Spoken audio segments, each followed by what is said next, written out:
Here at home, inflation sticker shock is hitting millions of Americans hard. Inflation in the U.S. is the highest it's been in 4 decades. Driving inflation. Inflation. Hyperinflation. Turn on the news and you'll hear it. Inflation hitting every sector of the economy. Instead of 3 gallons of milk, we get 1. But what is inflation? And more importantly, how did we get here? Inflation is made in Washington because only Washington can create money. What produces it is too much government spending and too much government creation of money and nothing else. Inflation boils down to the expansion of the supply of money and credit. The government and mainstream media have tried to redefine inflation to just mean rising prices, finding all sorts of scapegoats. But it's the government that creates inflation, and rising costs are just one of the results, placing a heavy tax on the working class.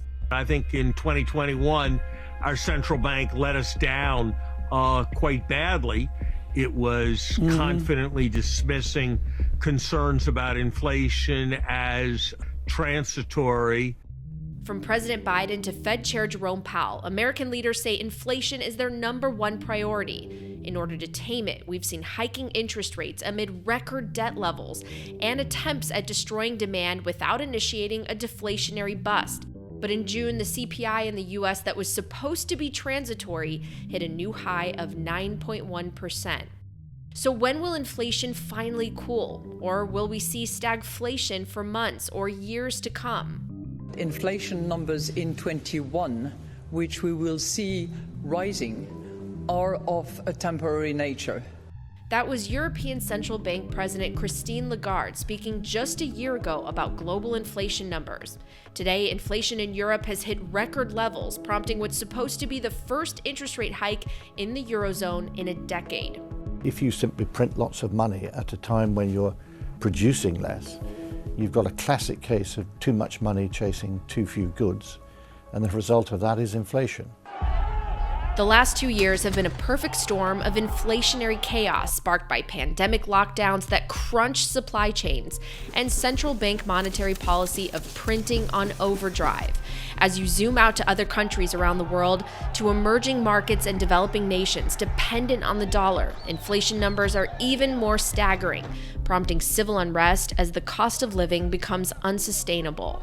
What you're seeing is that the inflation isn't just this U.S. phenomenon. This is a global phenomenon. You can see it with all central banks, that they're now worried about inflation when they weren't before. This is Sri Lanka.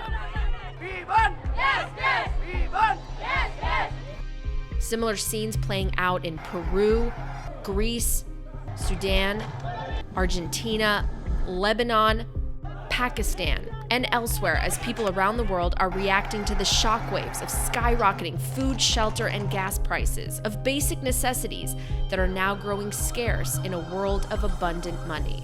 You should be asking yourself the question, what do we think is going on here? If we keep printing money at this rate, what will happen? This is what happens in a world of easy money. But there are many who argue Bitcoin could do quite a bit to fix this.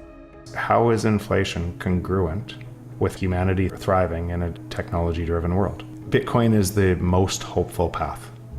So the whole question was, how hard is Bitcoin? How is it going to hold up in the long term as commodity money? And so the longer it goes, the more of its properties you understand, it's doing quite well. And when times are growing harder, many are looking to a new form of hard money for a digital world to usher in a parallel system free of the chains of inflation. When the currency is expanding at 5% a year, it's kind of a nuisance. When you go to Argentina or Turkey and it's expanding at 50% a year, it's a life or death situation.